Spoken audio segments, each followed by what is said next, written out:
Guys, join us today on another intriguing topic: China's unstoppable gold rush. We all know how gold has been a coveted metal that has captivated civilizations throughout the ages. But what if I told you that China's pursuit of this precious resource is not only unyielding but also intricately tied to its economic strategy? Well, join us as we unravel the reason behind China's gold rush, a pursuit that's refusing to be confined by boundaries and is poised to reshape the global landscape. With that said, let's get started. China's persistent drive to expand its gold reserves remains unequivocal. The resolute dedication to this strategy is shown by its ongoing accumulation of gold, a reflection of the key role that gold occupies in China's economic landscape. Imagine yourself holding considerable amounts of both dollars and euros, their fragility evident as they can dissipate as swiftly as a magician's trick. Digging deeper, the Central Bank of China actively pursues more gold, consistently increasing its reserves. The most recent instance involves the addition of 23 tons of gold, supporting their already considerable holdings that exceed 2,100 tons.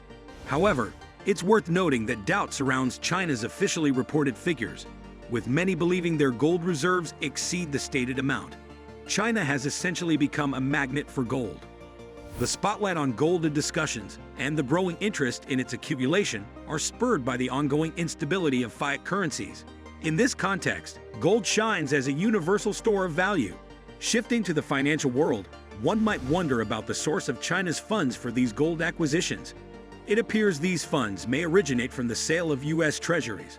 Over the past year, China significantly reduced its treasury holdings, with the value dropping from over $950 billion to $846 billion, a substantial decrease of nearly $100 billion. This is a noteworthy development that goes beyond mere bond value adjustments. It reflects a deliberate selling strategy. Now let's explore recent events concerning Canada's holdings. Remarkably, they've seen a significant increase of around $40 billion in their holdings, causing a notable reshuffling of U.S. debt distribution. Concurrently, a global trend emerges, with China and Russia decreasing their U.S. dollar holdings, while most G7 nations, excluding Japan, are increasing theirs. This signals an upcoming shift in the global economic landscape as China, trying to become the largest global economy, maneuvers to potentially redirect its investments. At the heart of this transition lies gold. China, a leading gold producer, is methodically amassing gold reserves. This approach is subtly unveiled through consistent smaller-scale acquisitions of 20 tons and 50 tons daily. The buildup of gold seems to communicate an undisclosed yet significant motive: securing a robust position in the gold market. By quietly accumulating this precious metal, China positions itself to wield substantial influence. The bigger implications resonate with a kind of worldwide financial restructuring. The era of smooth globalization is breaking apart, showing a shift away from the cooperative and globally united ideals of the past. Worryingly, tensions between countries are rising as American, Chinese, and Russian naval ships circle each other near Alaska. This coming together makes the risk of things getting worse unintentionally much higher, putting global stability in danger. China is dealing with a serious threat of having its assets frozen due to growing economic conflicts. The current situation is marked by strained diplomatic relations, shown in interactions between American and Chinese officials. A mistake from either side could lead to really bad outcomes. In this escalating situation, economic penalties are likely the first move, including actions that come after and responses. These moves could mean cutting down on important imports like computer chips and responding with penalties on certain industries.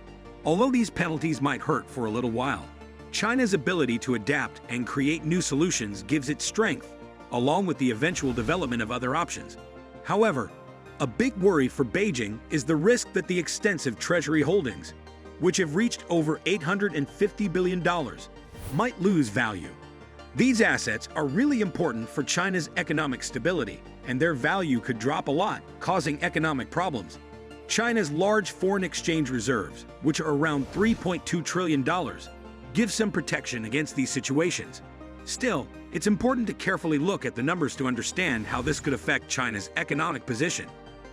China currently has about $3.19 trillion in foreign currency, mainly in US dollars and euros. This situation arises from global trade needs and the protection of the yuan. The gold reserves, valued at $130 billion, are relatively small in comparison. It appears that China might think about converting dollars and euros into gold. This idea probably comes from the potential risk of serious consequences, like freezing assets, or even being cut off from the SWIFT system due to economic sanctions. These actions could seriously affect China's dollar-based funds. To address these vulnerabilities, China is actively working on bilateral trade agreements to use the yuan and increase its gold reserves. There are talks about using Russia's assets to help reconstruct Ukraine, which might cost over $400 billion. While this might result from mutual negotiations, China might see Russia's reserve usage as a warning to act more quickly. The devaluation of currencies in the BRICS group against the dollar is noticed mainly because of the U.S. Federal Reserve's higher interest rates. This shift of funds from emerging markets to the U.S. economy has led to various currencies losing value. For instance, the Russian ruble has significantly dropped due to American sanctions. In this context, the Chinese central bank seems to prefer physical gold over other currencies due to their instabilities. China's focus on obtaining physical gold is clear, as they aim to lower the risk from other parties. They seem to avoid gold contracts and paper claims, choosing actual gold to ensure ownership and prevent third-party involvement. This stress on physical gold aligns with China's long-term goal of preserving value. This strategic approach lets China explore different opportunities, even if access to the dollar system is compromised. It's possible that gold might regain its central global position if the dollar system faces major challenges. In this evolving landscape, the potential for a global rush for gold cannot be discounted. The West, in particular, may seek to reinforce its position by turning to gold, recognizing its enduring value and stability compared to other forms of currency. In an EU nation, specifically Poland, there has been a noteworthy increase in gold reserves by 15 tons, marking the highest level observed in nearly 3 years. This development indicates an underlying trend of currency debasement. In light of this, it's important to recall a historical event involving China and Britain during the 1840s Opium War. At that time, China was in a weakened state and faced a technologically superior opponent, Britain. The conflict resulted in Hong Kong being ceded to Britain for 99 years. The origin of this situation traces back to the trade dynamics between the two nations. China exclusively accepted silver for its exports, causing a shortage of silver for Britain. To address the trade imbalance, opium was introduced by Britain, leading to tensions and eventually the war. Drawing a parallel to the present day, there's a potential for history to repeat itself. If the dollar continues to experience debasement and mismanagement, China could potentially seek precious metals, such as gold, for trade transactions. This scenario could prompt Western nations to acquire physical gold or silver to accommodate China's preferences. This historical precedent highlights China's historical affinity for precious metals as a means of stabilizing its currency and bolstering its national economy. Considering this historical context, it's crucial to reevaluate gold's significance. Beyond its role as a store of value and ornamental beauty, gold holds geopolitical significance. Ownership of gold translates to influence and control, underscoring its value as a powerful asset in global affairs. Notably, J.P. Morgan, a prominent financial institution, has forecasted record gold prices in the next 12 to 18 months, potentially exceeding $2,000 per ounce.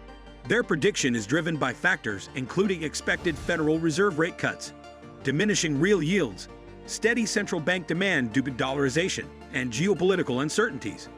Gold has evolved from a mere shiny object to an economic weapon, akin to a strategic piece on a chessboard.